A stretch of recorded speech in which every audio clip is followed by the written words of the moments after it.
હમણાં જ દાદાએ કીધું કે બધા તમારી પાસે ઝાંખા લાગે છે. હમણાં જ્યારે ધ્વજવંદન કરવા ગયા ત્યારે દાદાએ જ કીધું કે આ બધા તમારી પાસે ઝાંખા લાગે છે. હું ગર્વથી કહું છું કે હું જીન્સ અને શોર્ટ કપડાં પહેરીને નીકળી હોય તો મારો રસ્તો ન થાય, પણ આ પહેરીને નીકળું તો લાખો લોકો મને રસ્તો કરી દે છે. સંસ્કૃતિ અને સંસ્કાર પૂર્વજો દઈને ગયા તો એનું કંઈક તો તાત્પર્ય હશે ને, પણ બધાને મોડર્ન થવું છે. એક સુંદર હમણાં રચના સાંભળી કે વહુ ઘરમાં લાવવાની હોય ને તો સાસુને એજ્યુકેટેડ જોવે, લાંબી જોવે, રૂપાળી જોવે, નાની ઉંમરની જોવે, પણ વહુને એમ પૂછે કે તમારી સાસરામાં શું અપેક્ષા છે, તો વહુ એમ કે મારે તો સાસુ જ ન જોવે. પણ તમે એ કેમ નથી જોતા કે સંસ્કૃતિ અને સંસ્કાર તો દાદા દાદી જ આપી શકે. એકચ્યુઅલી શું છે ને કે અમને તો બહુ મોડર્ન થવાનો શોખ છે. સવારમાં બાળક રોતું હોય ને હાથમાં મોબાઈલ પકડાઈ દે, ત્યાં પછી શિવાજી નો પાકે. સંસ્કૃતિ અને જતન મને બહુ ગમે છે. આજે પણ હું એમ કહું છું કે સવારના પોરમાં રોજે અમારી મીટિંગો હોય, ક્યાંક ને ક્યાંક જવાનું હોય, સ્ત્રીઓને મોટિવેશન કરવાનું.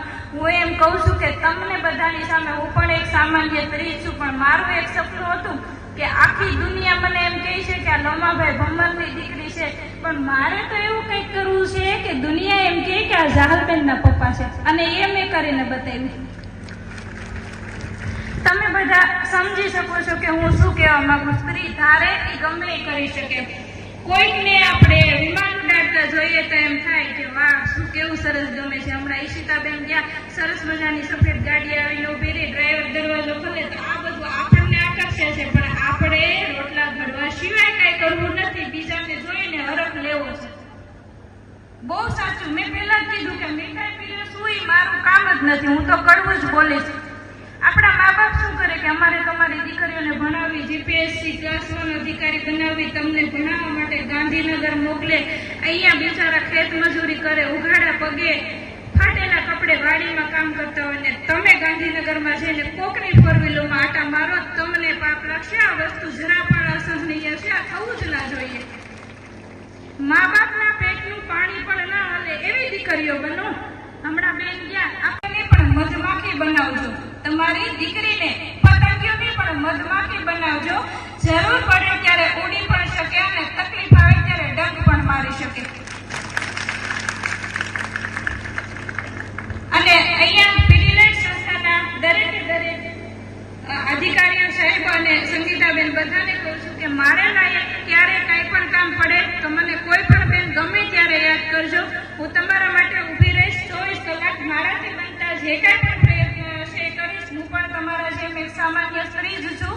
હું મારી જાતને કંઈ માનતી નથી. બસ દ્વારકાધીશની દેણ છે કે એણે મને પસંદ કરી છે કે હું લોકોને જઈ અને સંદેશ આપી શકું.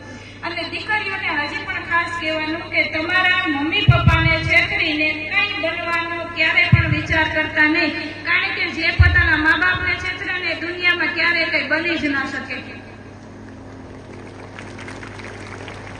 મારે સવારે કોઈ મીટિંગમાં જવાનું હોય ને એટલે મારા પપ્પા એમ કહે કે તું હવે તો એકલી જા, રોજ તમારે સાથે આવવાનું. હું એમ કહું કે મને તમારો તો ભરોસો છે, પણ આ સમાજનો શું?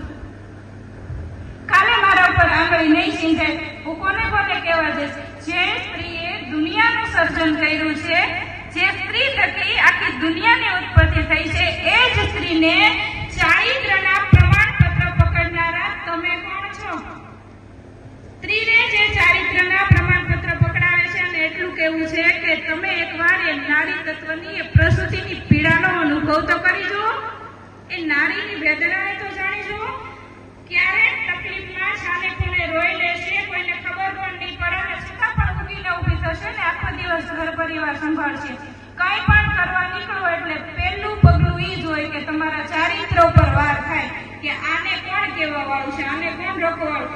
ઘણા લોકો તો એવા પણ મારા વિશે બોલે છે કે જેને મારા નામ સુધા ને ખબર નથી, એ લોકો પણ મારા વિશે બોલે છે. ત્યારે મને નવાઈ લાગે કે ચાલો કઈ પણ રીતે તમારે મારી નોંધ તો લેવી પડે છે ને. એટલા સક્ષમ બનો કે જેને તમારી ખબર જ ના હોય એ પણ તમારા માટે બોલે, પણ બોલશે તો એ જ જ્યારે તમે ઉમરો વળંગશો. ઘરની અંદર પરિવાર સંભાળશો તો કોઈ તમારા વિશે નહીં બોલે. બહાર નીકળશો એટલે સહન કરવાનું છે. અને આ સ્ટેપ વટી ગયા પછી હવે શું થાય છે કે જાહરબેન જ્યારે નીકળે છે તો 3 કલાક લોકોને સેલ્ફીઓ પડાવવામાં જાય છે. આ સમય લાવવો આપણે સૌએ પડે છે. કોઈ સમય આપીને નથી આવતું. આપણે આપણા માટે મહેનત કરવાની હોય છે. એટલે ખાસ આપ સૌને વિનંતી કે નીકળો, સક્ષમ બનો, કડવા બનો અને કડક બનો. મીઠાનો જમાનો નથી. લોકોને તરત ડાયાબિટીસ થઈ જાય છે. કડવા બનીને જ રહેવાનું છે. આપ સૌએ મને સાંભળી એના માટે દરેક બહેનોનો ખૂબ ખૂબ આભાર અને પીડી લાઈફ ટીમનો, સંસ્થાનો હું ખૂબ ખૂબ આભાર માનું છું કે મને આપ સૌએ સમય આપ્યો. જય દ્વારકાધીશ, જય નારી શક્તિ.